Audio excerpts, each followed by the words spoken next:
हाय अस्सलाम वालेकुम। असलम गैरेज में आपका इस्तकबाल है।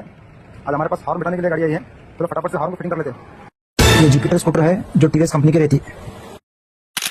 अगर एक्टिवा से कंपेयर करेंगे तो Activa better than Jupiter. Horn fitting हो गए, चलो अब इनका कनेक्शन कर लेते हैं। ये अपना रिले, दो हॉर्न के लिए रिले होना बहुत जरूरी है। सबसे पहले हॉर्न के दो वायर आते हैं, एक को 85 में देना होगा, फिर एक को 86 में देना होगा। और एक 12 वोल्ट का करंट लेना है, वो आप चाइनीज से भी ले सकते हैं या बैटरी से भी ले सकते हैं। 30 नंबर पे दिख रहा है, 30 नंबर पे देना है। और फिर यहाँ पे जो बच गया 87 नंबर का, उस 87 नंबर पे एक क्लिप लगाना है और ये क्लिप को अपने हॉर्न पे लगाना है। इसी तरह उसी वजह से एक वायर जॉइंट करके और एक क्लिप हॉर्न पे लगाना है। अभी बच गई अपने हॉर्न की एक क्लिप और इस तरह की क्लिप।